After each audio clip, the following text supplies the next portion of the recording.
I grew up in a southeast side of Chicago where there's a lot of drugs, a lot of gang banging and stuff like that. Life at home sucked. I ended up running away for a whole summer when I was 15.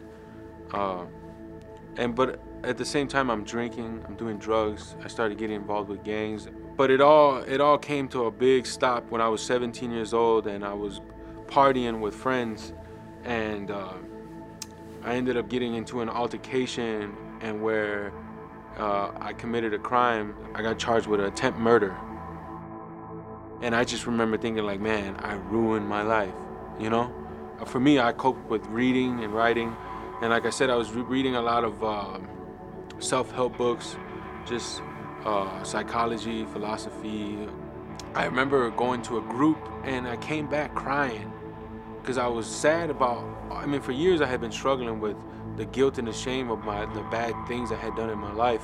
The weight and the burden of sin, it was all over me. I said, whoever you are, whatever you are, I said, but I don't know what else to do. I'm hurt, I'm broke, I want to give up. I was thinking about suicide. And I remember, I don't even remember what happened in between that moment after I was done saying that prayer until there was a moment where I can come outside my room. As I look up and down the deck, I see a brother sitting by himself. I said, can I have a seat with you? And he said, yeah. And without saying a word, he literally started to speak about everything I was struggling with. And I'm just sitting there just listening like, what in the world is going on?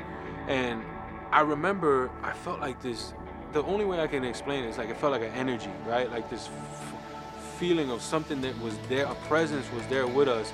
And I just remember standing in my cell holding my Bible and talking to God. And on October 8, 2014, I officially, gave my life to the Lord. And it was a hit since.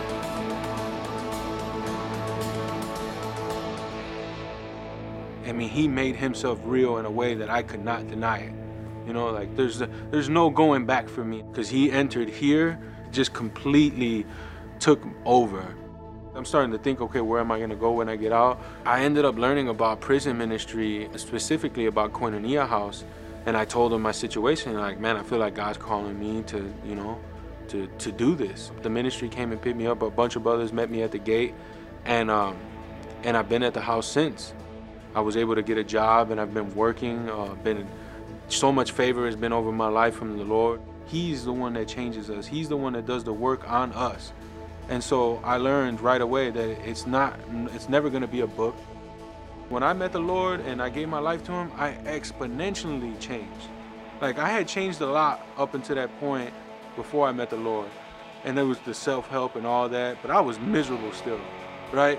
But when I met the Lord, I found a joy, I found a love, I found a peace, I found clarity, I found truth all through it.